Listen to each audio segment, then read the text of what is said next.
Welcome. Today, we're going to be interviewing Jeffrey Kripal, professor of religious thought and philosophy at Rice University, and the author of a number of works. The most recent one of which we're going to focus on, is How to Think Impossibly, published by the University of Chicago Press. And we might as well get right into it. My understanding from your book is that you are arguing something like this. Up to now, mainstream thought, mainstream science, or whatever you want to call it, has basically just disregarded, denied, sneered at all paranormal experiences, often just categorically. And you're saying that at this point, we really ought to take these things at least phenomenologically. That is to say, people are really having these experiences, Yeah. and we need to know what they mean, both to the people and what they may be telling us about reality. Is that something like what you're arguing? Yeah. That's that's a good summary. I guess I'm trying to say more. I'm trying to say that also once we take these things phenomenologically or seriously, they clearly mean something. They're trying to get our attention. They're happening for reasons. We don't know what those reasons are, but we're being called to interpret them and to tell stories out of them. So that's really the deeper argument of the book. But you got to take them as actually happening as part of our reality before you can even get to the second stage. Yeah, well, I think that's the big difference between I think what you're arguing and what the typical, mainstream psychologist, even religionist, would be likely to do. And it can be rather dangerous to do that academically because you discuss the case of John Mack, the late John Mack, in some detail, who did exactly what you're recommending. He was a professor of psychiatry at Harvard. He did a lot of research on first person UFO encounters, abductions, and so on, discussed their similarities, differences, and so on, and their meaning. And he did something that was almost impossible at Harvard, which is he almost lost tenure, Right. just to show what a witch hunt this can launch in terms of what still remains mainstream thought. So, could you comment a little bit about the current mentality of the academic world toward what you're talking about and what you're urging? Yeah. So I I know a bit about the John Mack case. John did address these phenomenological accounts in a very direct way. He was a psychiatrist at Harvard, as you mentioned, which means he was in the scientific or medical world. I'm in the humanities or world of the study of religion, which nobody cares about basically, and doesn't think we know anything anyway.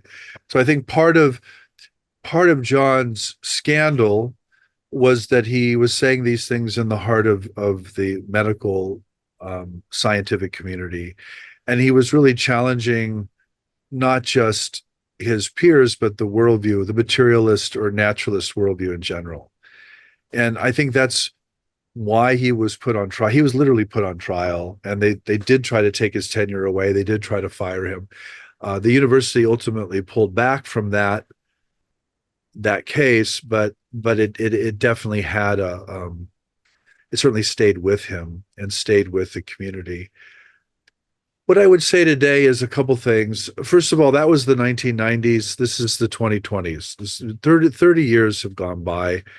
And the world is not certainly healed or in a great place at the moment, but it's in a different place when it comes to these phenomena, including the UFO, or now what they call the UAP. So I think that difference does matter. I also think it's different that someone like myself is in the humanities and not the sciences. Um, I think there's a politics of knowledge in place, and that a physicist or a chemist has a much harder time saying these things during one's career. They tend to say them after retirement or when there is no more consequences. But there are severe consequences in terms of grants and promotion and tenure and things like that. The other thing I would say, Richard, is that the way this question is usually asked of me is, how do you deal with all the pushback? And my reply to that question is always, what pushback? I don't get a lot of pushback. I suspect strongly that intellectuals, certainly in my own world, are in the closet on this. They're not resistant to the fact that these things happen or the call to interpret them differently. What they're afraid of is sounding like the tabloids. Okay. And so they don't speak about it. It's ignored. It's not talked about. And as a result, I think there's a lot of support actually for this conversation, but it tends to be behind the scenes. And it's okay if Jeff says those things. I mean, Jeff's weird anyway. But I don't want to say those things because I don't want to stand in front of the curtain and not get promoted or not get the grant or whatever the case might be. Well, what you say is rather sobering because there's an enormous amount of discussion today about intellectual freedom on campus and what constitutes intellectual freedom on campus versus freedom of speech and so on. And what you're saying is basically the strictures on intellectual freedom in the academic world are much more pervasive and much more, shall we say, enmeshing than is generally acknowledged. Would you agree with that? I think it depends. First of all, I'm a real promoter and fan of intellectual freedom. I think it really exists on the campuses, and I think it's defended, and I think it's part of who intellectuals are. I don't think it's perfect, Richard, obviously. And there are all kinds of strictures on it, some of which are good strictures, some of which are probably not good. It's like any other social space. There are ways to speak and there are ways not to speak, but there tends to be more freedom in the academic space than there is in the public space or the religious space or the political space. I would say that. I would say that particularly in my own field, the study of religion, generally most of us began in religious communities and did not feel intellectual freedom to ask these questions, whatever the questions are we want to ask. And sometimes not only were there no answers to the questions, but the questions couldn't even be asked in that particular social space. So we backed in to the only institution that would have us, which in this case is the academy, and there we're actually encouraged and rewarded to ask those questions and sometimes to even answer those questions. So again, I would say it's not a perfect solution or world, but it's pretty darn good. It's a lot better than a lot of other options. So that's what I would say. Okay. Well, thank you for that. You are a professor of philosophy, and my impression of mainstream Anglo-American philosophy is that it is almost totally in bondage to secular materialism. Yeah. Right. And so that is not, I mean, I do have a degree in philosophy myself, 40 years old, but, I never got a sense of there was any intellectual freedom to discuss these things among philosophers. They're just like kind of little brothers running after science, saying, "Hey, we're scientific too." Could you comment on that?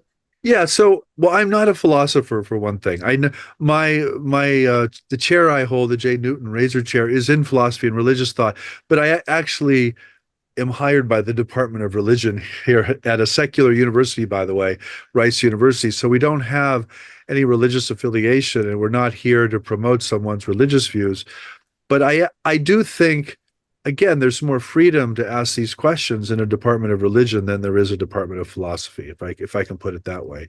I think you are spot on, of course, about Anglo-American philosophy, but I just don't inhabit that space, Richard. I'm in a discipline that's much wilder and much, I think, frankly, much more free than Anglo-American philosophy is. Yeah, well, it's kind of a funny little impasse we've gotten to. Philosophy was alive and interesting when it was a Yeah. bunch of Greeks wasting time in the marketplace. And Right. now that it's all professorized, it's almost completely dead and not taken seriously.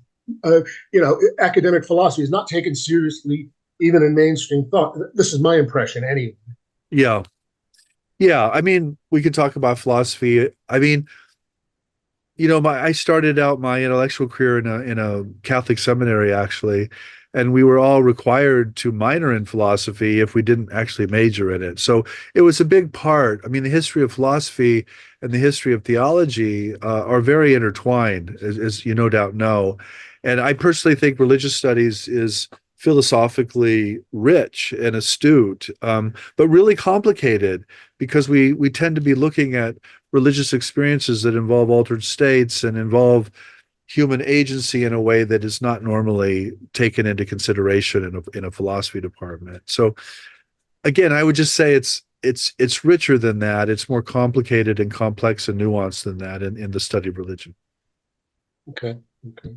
Um, well, let's go on to something rather philosophical.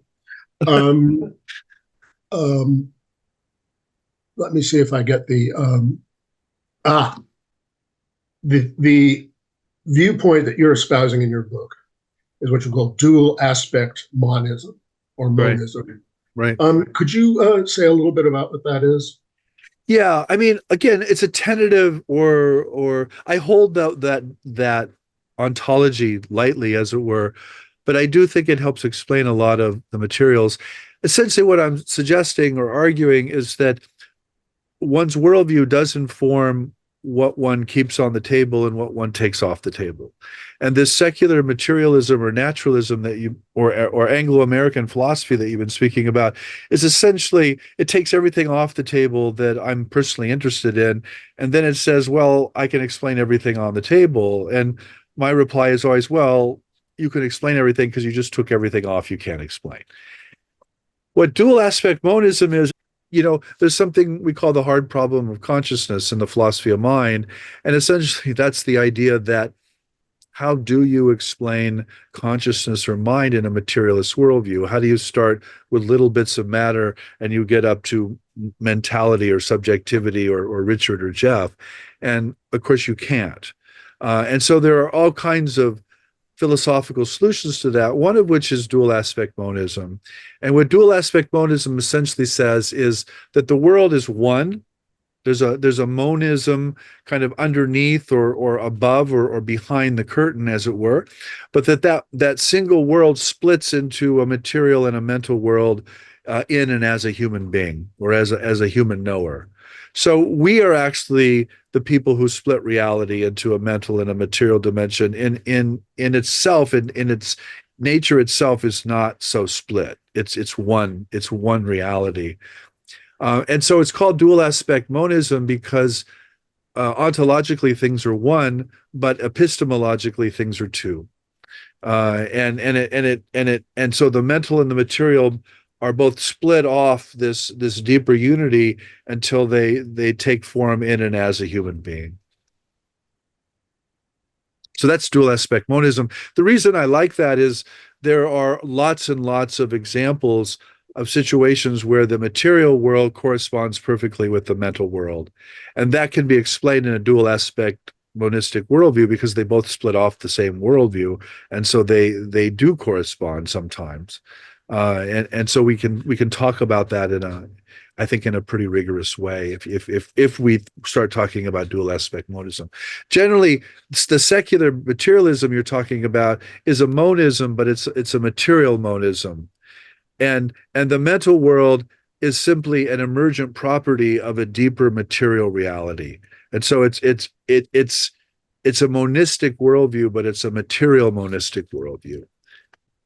Um, I mean, a number of the ideas you advance in your book sound a great deal like the esoteric traditions, pretty Yeah, much any civilization. they are, by the way.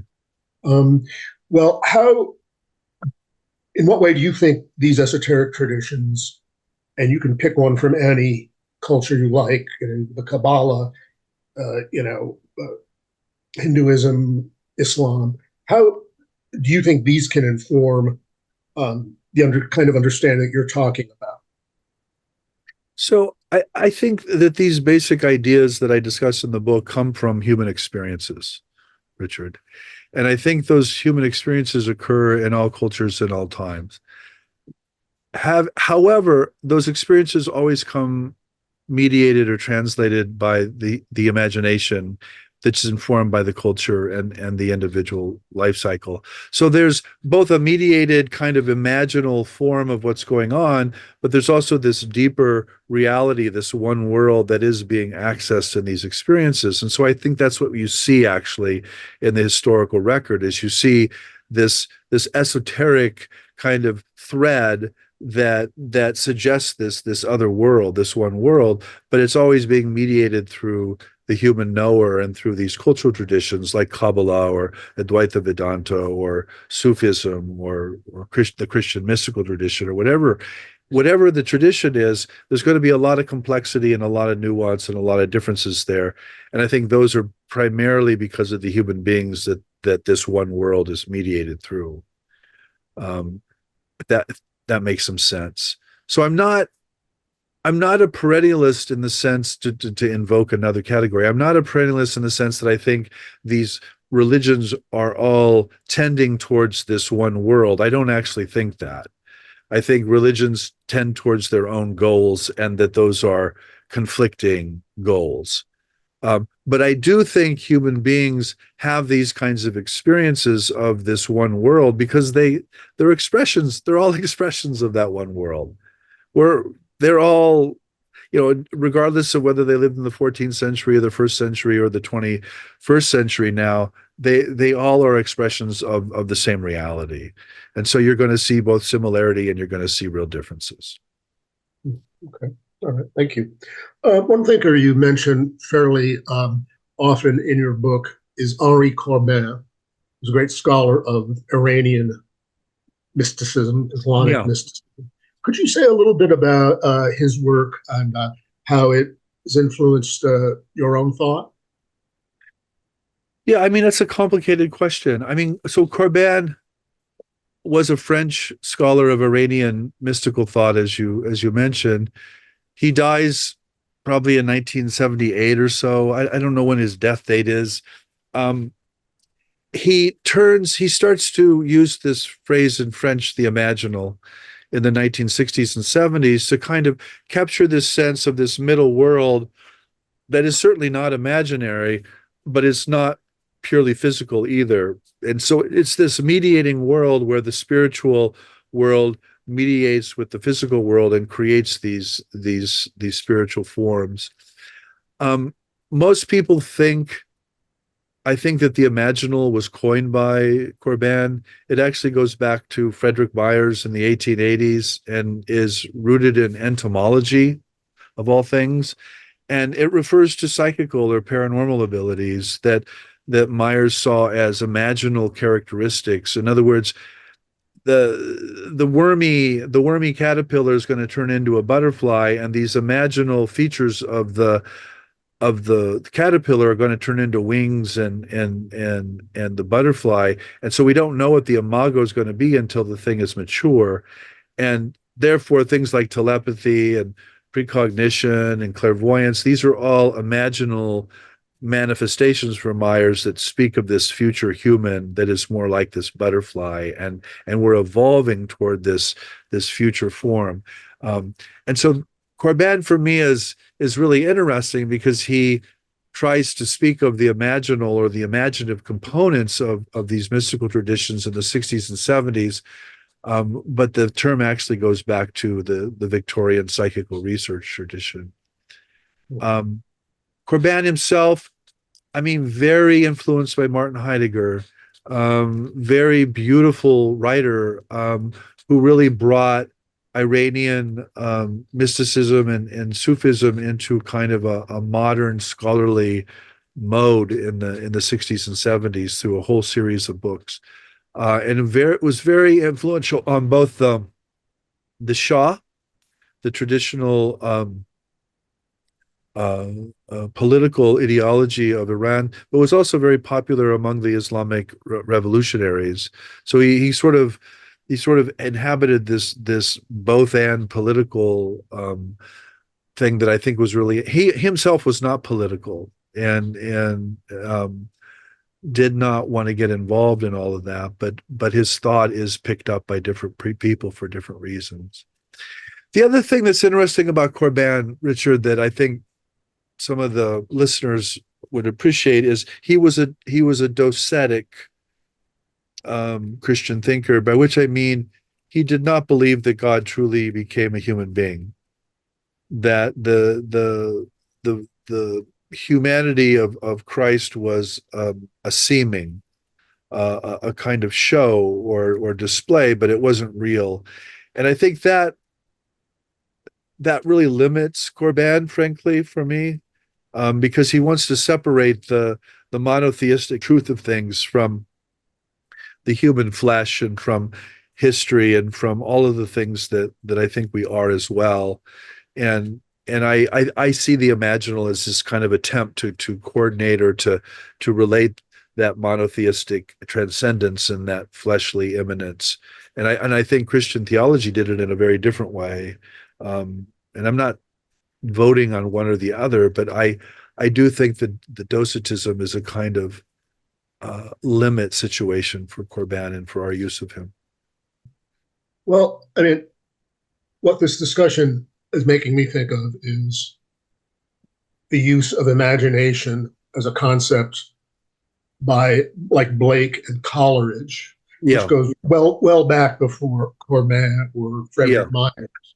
And there, if you look at Blake, I mean, some of his stuff sounds very much like what Corban says. Imagination is in a sense true perception. Right. Do you connect? How do you see the connections there? Well, I think they're profound. I mean, if you remember in the book we're talking about, there's a whole section on the romantic poetry and William Blake and Coleridge. And they had a very different conception of the imagination than I think most of us do today. One of the stories I tell in the book is that I once hosted a seminar and I asked everybody to come with two things. One was some story of something exotic or extraordinary that happened to them, and two, a theory of the imagination to make some sense or meaning out of that exotic event. And pretty much everybody came with an exotic story. No one came with a theory of the imagination. I think today we utterly lack a strong theory of the imagination. I think we think of the imagination as the imaginary, as hallucination, whatever that means, as schlock, essentially. And we have lost this sense that the imagination might be a feature or a function of consciousness or mind or soul, and that these visions people have might be mediations or translations of something very real. And we don't go there. We either go to literal belief and concretize these visions, or we go to the debunking strategy and we call them hallucinations or whatever it is we call them, or we don't think about them at all. Yeah, to clarify, see if you agree with me. There is imagination as conventionally conceived, which is fantasy, daydreaming, and so on. Yeah. And then, according to these theorists like Corban and so on, there is an imaginal world that's not imaginary. It's an objective world on a different plane. Yeah. Your experience of that is as objective on that level as your physical experience is. Is that more or less accurate according to your understanding? I think that's Corban. I mean, I'm not sure that's me. I'll give you an example why I'm suspicious of that, or why that doesn't work so well. So people who have near-death experiences, they'll talk to me and they'll tell me about their apparition or their display of the afterlife, and it's more real than real, to use their language. But they're all different, Richard. So every single one of them is different. And I cannot personally sign my name to, visionary display A, because then I can't sign my name to B, C, D, E, F, or whatever. You know, in other words, if I literally believe any of those displays, I'm locked out of every other human experience of that reality. So I think there is an afterlife. Consciousness does survive the body. I have no problem with that. But I think the near death experiences are forms of the imagination that are mediating some other reality. And how that's happening, I don't know. Again, if you hear me hesitating, it's because I don't know. And I don't think anybody else knows. I don't think we have a model of that both and. I think we have lots of models of the either or, but we don't have a model of the both and. I guess I find the contradictions among, say, near death experiences a little bit less troubling than that because, to take a mundane example, let's take India, okay? Any number of people go to India. Some people go to some part of India, some part people love it, some part of it, those people have a lousy time, they hate it. You know, there's still an India there, and the fact that everyone's perceptions of it are going to be very different doesn't even invalidate the other perceptions. Does that make No, but sense to you? yeah. No, but the afterlife's not like India.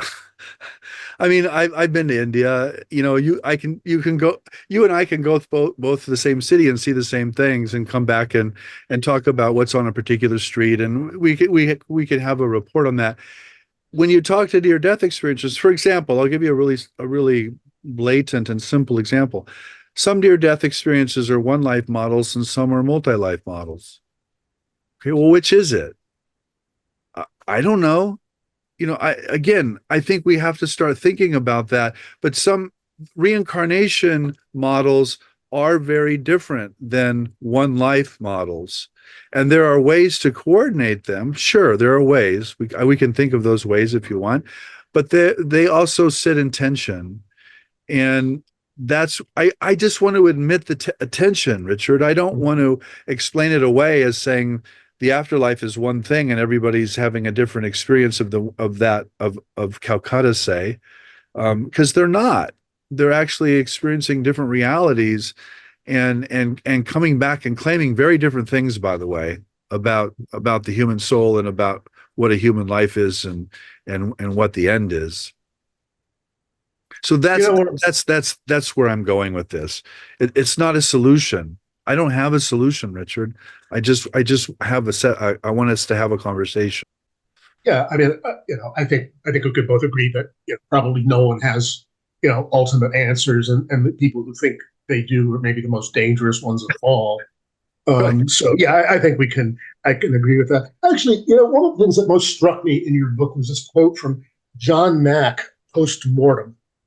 Yeah. Apparently some medium called up his shade, and he said, "It's not what we thought." Right. What do you make of that? That was probably the single most intriguing thing I read in your Right. book. Right.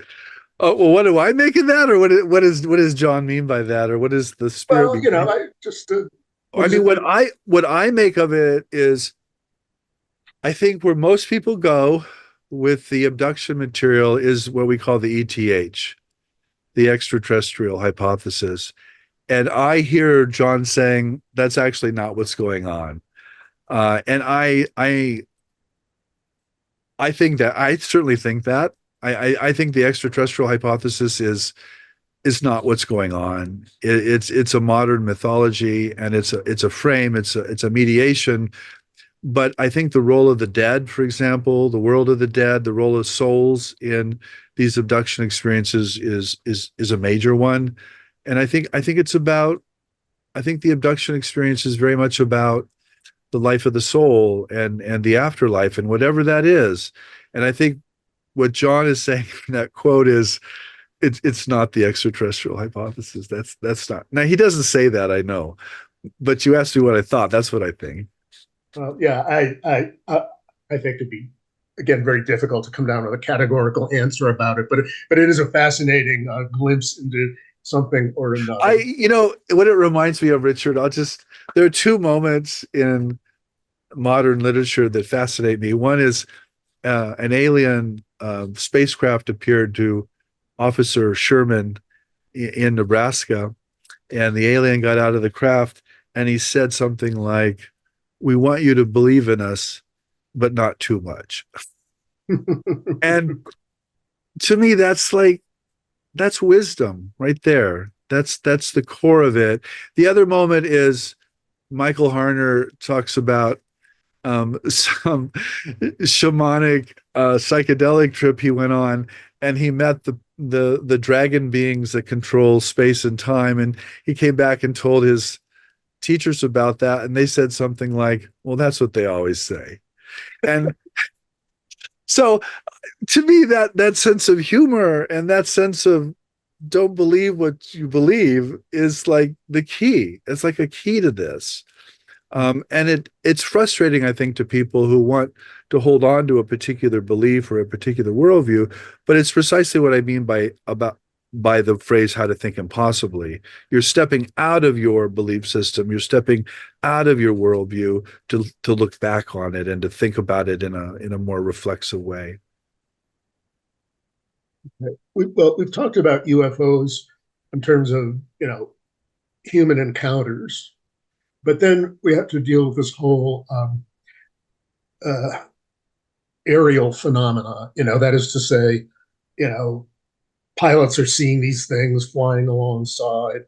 NASA is interested, and one day NASA seems to believe in them. The next day NASA doesn't, which is, kind of like their version of what you're talking about. Right. Um, uh, how would you comment on that kind of aerial, that is aerial phenomenon? So I think there are a number of ways to read that. One is to say that, okay, well, first of all, a lot of physical things happen in the history of religions as well. I mean, objects materialize, people float or people fly, or things happen that are very physical. And so it doesn't surprise me that you have these physical traces or these radar returns. So that's one option. Another option is to say, well, maybe the pre-modern religious experiences are experiences of that, of something that's ultimately physical. And now radar and technology have advanced to a certain extent where we can actually see these things, where before we couldn't see them, but they were always there. That's another reading. A third reading is to say, well, these are radar returns. Maybe it's some feature of the technology, and it's not actually out there. I mean, I don't know enough about radar to form an opinion on that, but that's another way to do it, I think. Mhm. I one of my jokes is strange beings come out of the sky and do things to human beings. That's called religion. And that's also the UFO phenomenon. So I think there is a connection. There's a profound connection between humanity's religious experiences and their civilizations that they formed around these encounters and what today we call the UFO or UAP phenomenon. I think it's profound and I think it's obvious. And that is not to say that our modern mythology is true and the pre-modern mythologies are false. I think that's the mistake people fall into. They think, oh, well, we have it now. These are beings from some other star system, or these are spacecraft or whatever. I'm like, no, that's your Cold War sci-fi mythology at work. That's actually not what's going on here. There's something else that's more profound than that and weirder than that, frankly. Thank you. Let's go on to something completely different. An early book of yours is about Esalen, Yeah, and it's great detail. And Esalen was the Esalen Institute in Big Sur, California. yeah, Has been very seminal in promoting new thought. And I yeah, wonder if you could just talk about that whole phenomenon. You obviously studied it very deeply, and you know a lot of the major players. yeah. So Esalen is essentially my spiritual home, Richard. I'm still involved in the place. I sit on the board and I help, guide the institute and guide the place. Esalen as an institute was founded in 1962. and it became one of the epicenters of what later became the counterculture in about 64, along with Haight-Ashbury in San Francisco and Monterey, which was just up the road about an hour. And Esalen became this place where a lot of teachers came to essentially teach their teachings and try them out on individuals. This was before the internet, of course. This was really an era of magazines, really, and early television. And Esalen became famous for its promotion of what became known as the human potential, which was a phrase that really originated there, comes out of Aldous Huxley, and it refers to these abilities or these powers of the human being that aren't really developed yet, but that manifest in particular moments. And what Esalen became famous for was developing techniques and teachings that could provoke or cause these human potentials to show themselves. And pretty much anyone in our zone, really, anyone in this spiritual world was there in the 70s, 60s, 70s, and 80s and 90s. I mean, it really was kind of the place to be. And it's still very active. We can talk about it today as well if you want. Well, let's pick up on that theme a little bit. I mean, because that whole human potential movement seems to go back and forth, sometimes not very clearly, between two poles. That is to say, one is developing human potential, or as the Theosophists say, the powers latent in man. That is to say, these are powers we already have. We just need to develop them. Sometimes they seem to talk in evolutionary terms. Right. Michael Murphy's book, The Future of the Body, that this is something that we're going to evolve. And it's not always kind of clear what they're talking about or thinking about in this regard. And could you maybe clarify that a little bit? Well, the short answer is no.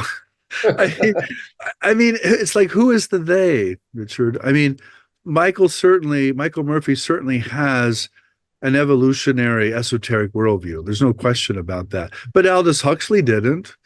Aldous Huxley didn't think evolution had anything to do with these human potentials.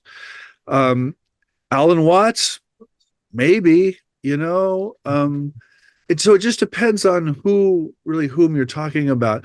I think one of the things that Esalen and certainly Michael Murphy was about was uniting the sciences and spirituality and trying to figure out if evolutionary biology had something to do with these human potentials and if we could combine them in some kind of way. Again, I think that's a question for Mike. I don't think that's a solution or an answer. If you read The Future of the Body, yes, it's very much about the future of the body. It's about evolution and human potential, but it doesn't really land on a specific set of answers or guidelines. It's really more speculative and more moving in a particular direction, really. And I just think it depends on whom you're reading and who you're talking about, that whether they embrace evolutionary biology or not. Physics is another big one, by the way. Physics was big there as well, including quantum physics. And there was a whole physics of consciousness set of meetings in the late 70s and early 80s. And those were really influential too. So I think it depends on the science and depends on the individual you're talking about. Yeah. Apparently, I irritated Michael Murphy in reviewing his book for a magazine I edited called Gnosis. Uh-huh.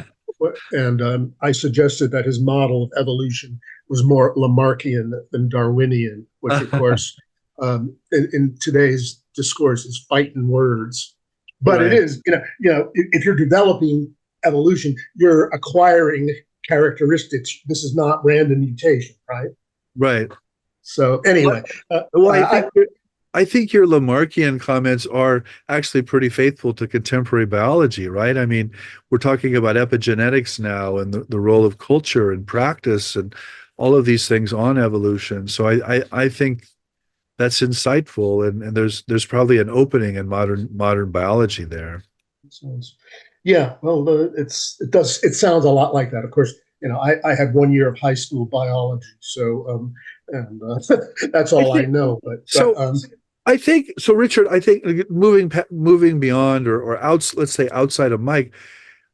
I think to this day, and this goes back, 124 years at least, maybe further, maybe 150 years to Alfred Russel Wallace. When people have some experience of the ultimate meaning of life, some kind of cosmic consciousness, to quote Richard Buckey, they're going to understand that as the pinnacle of human evolution. They're going to understand, if they live in an evolutionary worldview, they're going to place that at the end of the evolutionary track, not at the beginning. And so I'm actually very sympathetic to that move. I I don't live anymore in the Catholic worldview of Dante and my medieval ancestors. I live in the Big Bang, and I live after Darwin, and I live after Freud, and I'm a modern person. I assume that we live in a universe that's about 14 billion years old and has been evolving for that long. So if I were to have an experience of God, I'm sure I would place it, as the goal of evolution as well. And I think that's where these evolutionary esotericisms come from. I don't think they come from people thinking about things. I think they come from people experiencing altered states and then drawing conclusions from them based on the natural science of the day. Yeah, or another way of looking at it is you could say they come from Teilhard Chardin, who I think was They the could. I first. mean, Chardin's certainly one of the figures that is influential there. But again, there were lots of people before Chardin saying similar things about Yeah. including Blavatsky, by the way. Mhm. So you don't need Chardin, although he's very helpful, to talk about these things. Yes, yes, you're quite right. Quite right. Well, since we're on the subject, and since this is an interview for the Theosophical Society, could you give me an impression, say an objective outsider's impression of the Theosophical Society, past and present?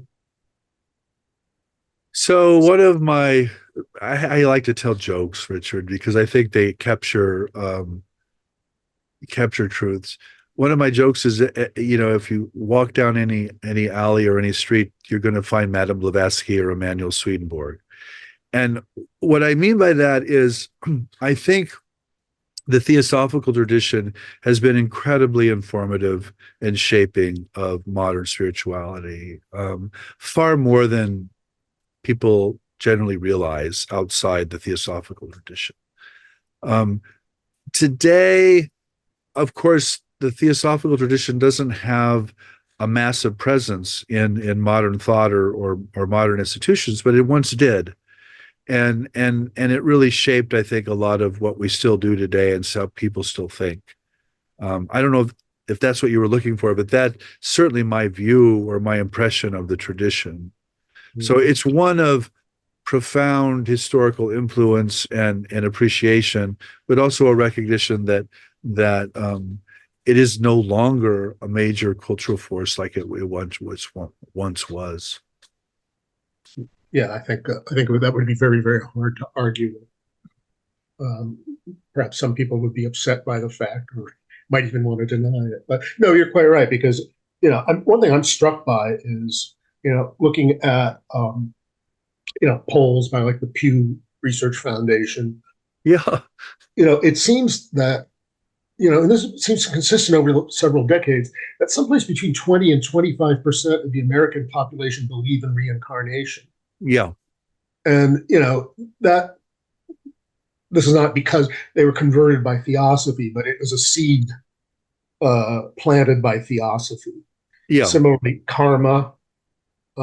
Theosophical Society actually introduced cremation to the United States, as you may know, for what that's worth. But yeah, it's true, and I think for people today in the Theosophical Society, there's kind of maybe their sense of kind of what happened and what can we do to get that back. But that is not your I problem and not mine. Yeah, and so how to get that back? I mean, one of the things I was asked when I wrote the Esalen book, I went on a book tour actually in '07 after that book came out. And the question I was asked the most was, how do we do this again? In other words, how do we have the counterculture again? And my reply was, well, you don't. The zeitgeist or the features that made the counterculture were really specific to that time period. And this time period, it's different again. And so, for example, I've read The Secret Doctrine. I've read the whole thing. I can, tell you all about it. It's really Blavatsky, partly struggling and learning from whatever the science at the time was. Well, the science today is different, you know. So we're going to, hence our discussion about evolution earlier. I mean, or quantum physics or whatever the case might be. I think the engagement with science and relating it to spirituality is a very theosophical move. But I don't think it's going to look today like it looked in the 1880s or 1890s or early 2000 or early 1900s. I think it's going to look differently. And it might be called something else, Richard. I don't know what it's going to be called, but I'm not a religious leader. I'm a historian of religions, and I'm trying to look at these movements, all of which, by the way, go away at some point, and then other movements come up, and that's just the nature of the history of religions. Yeah, I mean, the image that comes to my mind is waves crashing on a shore.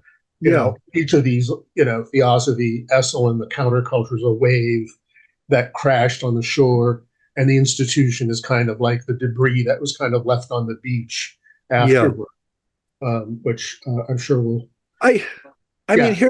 here's my concern is I'm a teacher, and my concern is always one of legacy or the kids, as we'll say.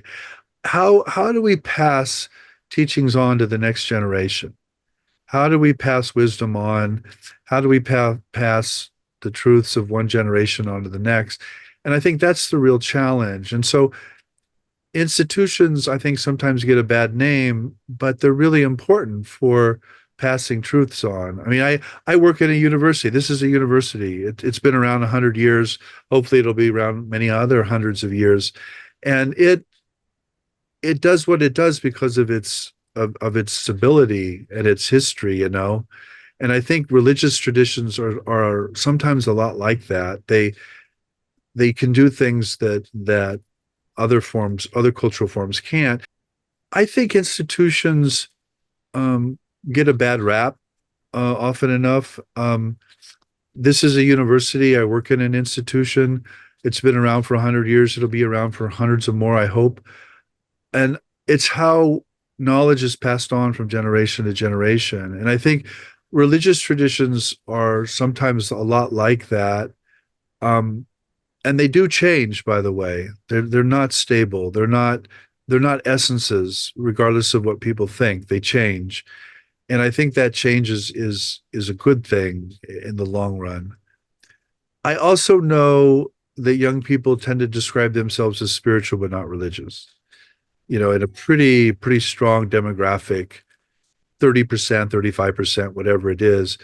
Um, Part of that I understand. I think it's a kind of moral placeholder. They don't like what religion has done to their friends, usually along gender or sexuality lines.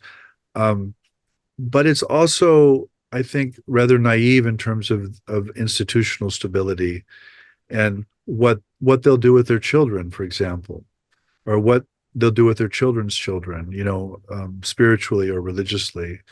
I think those are big questions that we often don't have good answers for in this esoteric or spiritual space. To make the matter personal, how do you convey the knowledge you have, the values you have to your students? What do you try to bring out in them? What do you try to elucidate for them? Uh, they're spiritual but not religious. How do you react to that, and how do you help them see that? Well, I do that every day in the classroom. I mean, that's my Yeah, that's my yeah. answer. That's my personal answer to this question.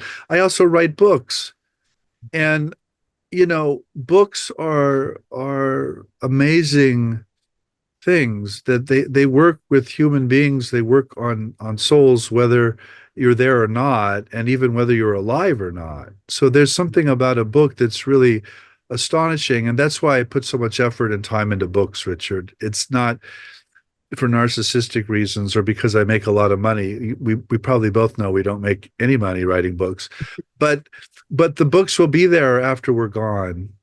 And so I do believe in that. I also believe in teaching, but I teach books too. And I try to impress on my students that religion is not about sitting in a hard pew and believing something you no longer believe. It's about altered states, and it's about human beings, and it's about human beings trying to institutionalize and turn into culture these altered states. And so I try to do that every day I walk into a classroom, and every day I write something. I mean, that's really what I do. Interesting. What are you working on now? I'm working on a book on physics, by the way. Uh, Physics? yeah, it's because I think the difference between what we call Newtonian physics up here and quantum physics down here is very similar to this double world of a lot of religions and a lot of esotericism. And I think a lot of things are possible in a quantum world that are not possible in a Newtonian world. And I think that's really, really interesting. And I want to know why people turn to those models today to make sense of their spiritual experiences. So I'm not writing a book, about physics. Obviously, I'm not a physicist, but I'm writing about the cultural reception or the history of how people use physics to talk about their spiritual experiences. My simplistic answer to that would be quite simply that since physics is put as kind of the touchstone of truth, Right.